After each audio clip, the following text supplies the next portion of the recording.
edition of High School Lowdown, the Vicksburg Post football preview show. Alongside my similarly dressed cousin, Corey Gunkel, I'm Ernest Boker. We only got a few games to take you through this week, so let's get to them.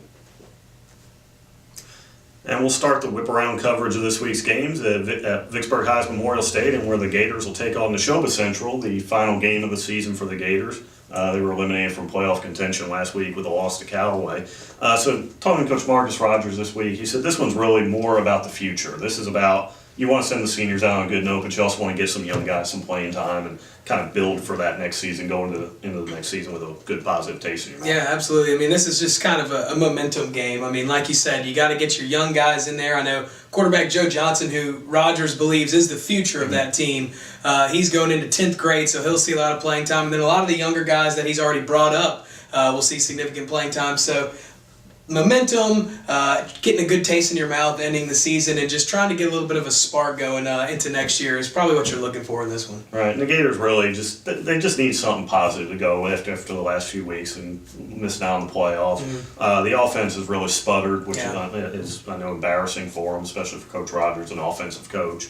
They just hadn't run the ball well. They've been turning it over, and you just don't want to go out like that. Right. You want something positive, and you want to have a little bit something to build on, and I think that's what this game could be for them, especially with a win. Absolutely. Up next, we head to Grove Street to take on, or watch St. Aloysius take on Greenville St. Joseph. A meaningless game in the grand scheme of things for St. Al. They've already won their region, can't go up, can't do any better than that. Right. But a little bit of history to play for. They can finish undefeated in the region first time since the last time they won it in '93. Chance to win 10 games, which is something they've only done a few times in the program's history. So, and a couple other things going on, which we'll get to in a minute, but just a chance to go into the playoffs on a positive note, like we talked about in Vicksburg as well. Yeah, a lot of momentum, and then you better believe that Coach B.J. Smithhart's team, it's a meaningless game, but you better believe that they want to win it, and they want that 10-win season, and they want to go undefeated in region play. But I think the main thing in a game like this is make sure nobody gets hurt. That's first and foremost, but then you get to the milestones and build a little bit of momentum going into the playoffs. All right, it's also a rivalry game, right. And some weird ties there. Greenville's coach, Greenville St. Joe's coach, is a guy named John Baker who lives in Vicksburg and commutes to Greenville every day. He's coached around here, been coach at Rebel, been up at Greenville for a while.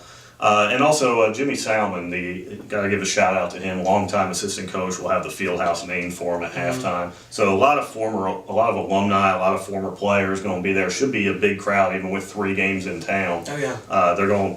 It's almost going to be like a homecoming atmosphere, I think, in a lot of ways for St. Al. Right. So that's something special and something that St. Al is going to want to show out for a little bit, and also just working out a little bit of the kinks. I know that. Trying to curb the turnovers and just smooth things out before they get into that playoff run. And our final stop on this magical mystery tour of Warren County football is Viking Stadium, where Warren Central will take on Columbus. And Warren Central has lost 2 games in a row after an 8-0 start. Really kind of disappointing, but also encouraging when you look at the teams they've played with Clinton and Starkville. Yeah, I mean, it doesn't get any more encouraging than going up 17-0 on the best team in the state of Mississippi. And, looking back, that's a game that honestly they should have won. Letting that lead slip away and letting Starkville's high-powered offense just kind of kicking into high gear there towards the end of the game.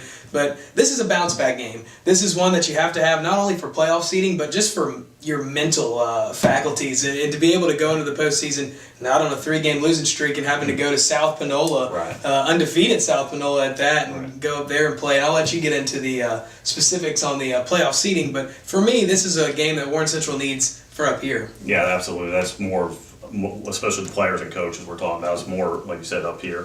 As far as the seeding, it's pretty simple. If they win, they go to South Haven next week as the number 3 seed. If they lose, they go to South Panola as the 4 seed. Columbus has a little more to play for. They're playing for the same things Warren Central is, but they're also playing just to get in. There's a scenario where they can lose if they lose to Warren Central. So, and Columbus has been coming on lately. They started 1-6 and they've won 3 in a row. Big win over Madison Central a couple weeks ago to really put them in that playoff position.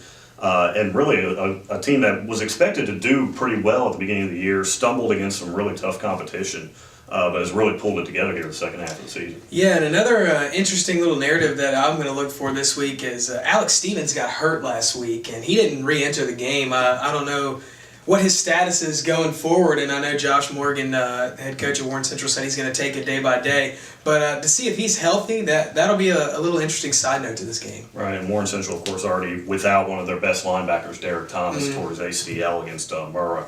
And I would wish him the best, and certainly a big loss on the field for him.